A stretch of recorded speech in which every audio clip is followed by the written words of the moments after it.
Hello, and thank you for being with me again. If you were to ask me which of the Gospels is my favorite, I would probably say the Gospel of St. John. However, I would have to make an exception in the case of the 15th chapter of St. Luke's Gospel, where Jesus gives us what is definitely the most complete, the most detailed, and easy to understand account of just how God views us and how He feels towards us, all of us.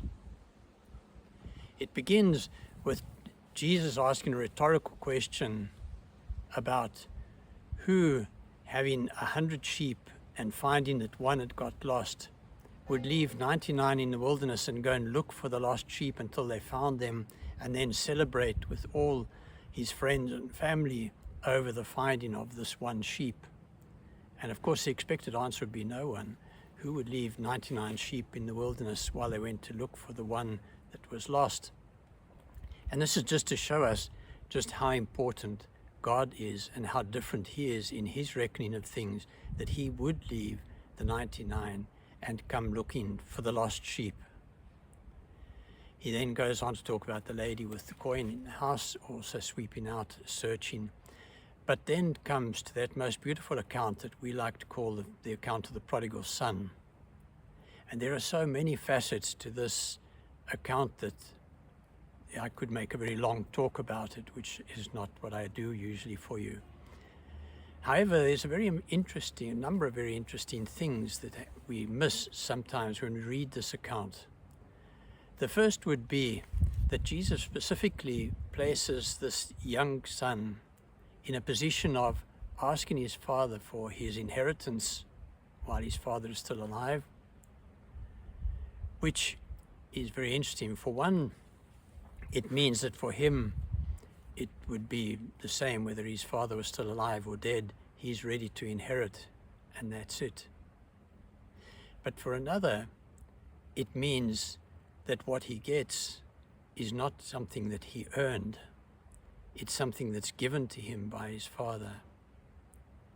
And this relates to our lives in that while it would be a real insult to a parent to ask for your inheritance while they're still alive, thereby saying, well, for me, maybe it would be better if you were already dead at this stage and then I could have that money. That's how we sometimes are towards God.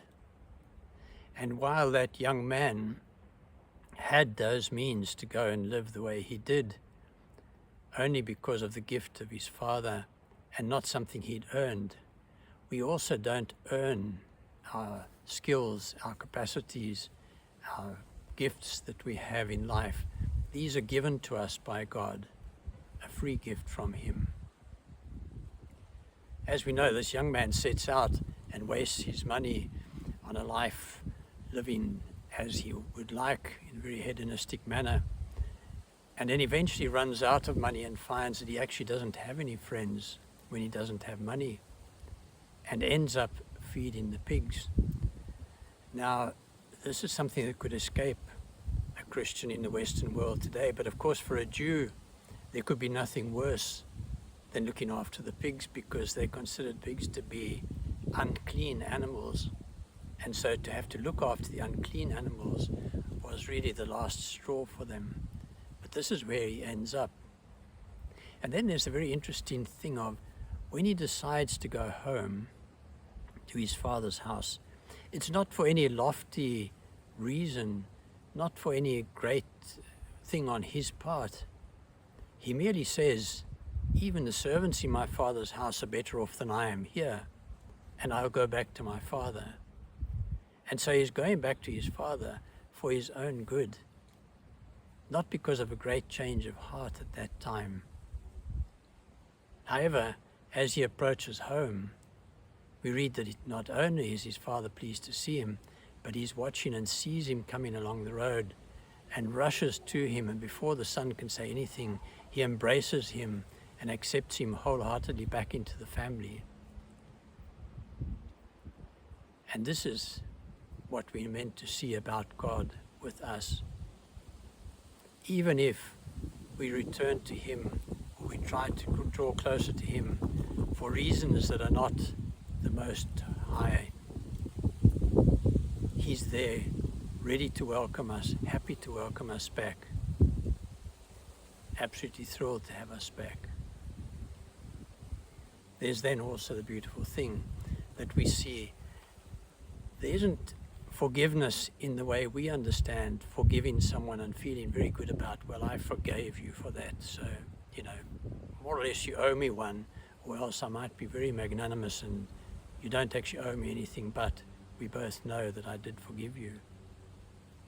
What the Father does instead is, we read, he puts a ring on his son's finger, dresses him in fine clothes again, and throws a party for his return, thereby reinstating his dignity, because whereas he'd lost his dignity, all dignity, when he was looking after the pigs, he's brought back into the family, wearing a ring to show who he is in that family, wearing clothes that are fitting to his status, and having a party thrown because it's so good to have him home.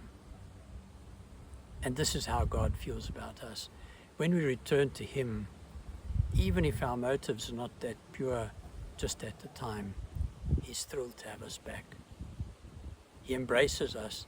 He reinstates us fully as his child, because we've never really not been his child. We might have strayed from him, but he's always been there for us.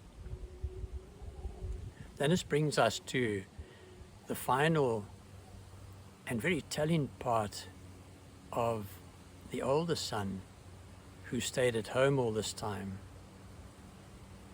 And the older son is out in the fields, and as he approaches the house, he hears all this rejoicing and asks the servant what's happening. And the servant says, your father's throwing this party because your brother has returned and he's so pleased to have him back.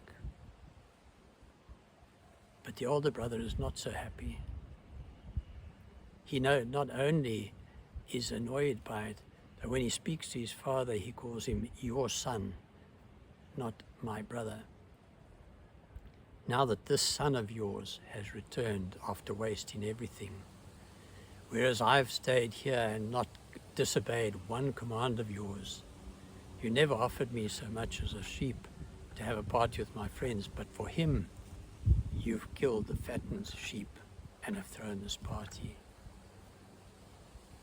And this can so often be our reaction when we feel that God accepting those who have strayed from him fully back into the fold is not really fair, because all this time we've been with him, we've tried to live a good life and so on.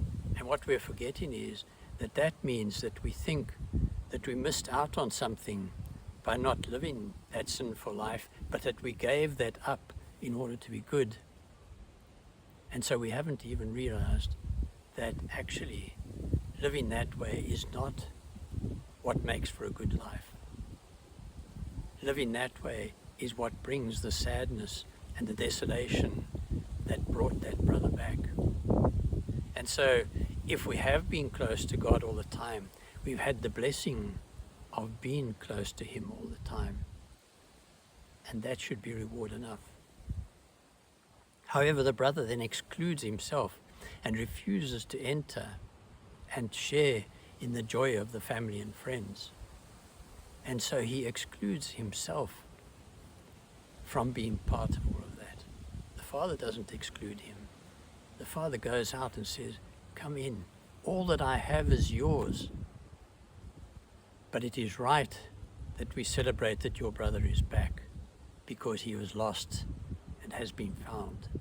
He was dead and has returned to life.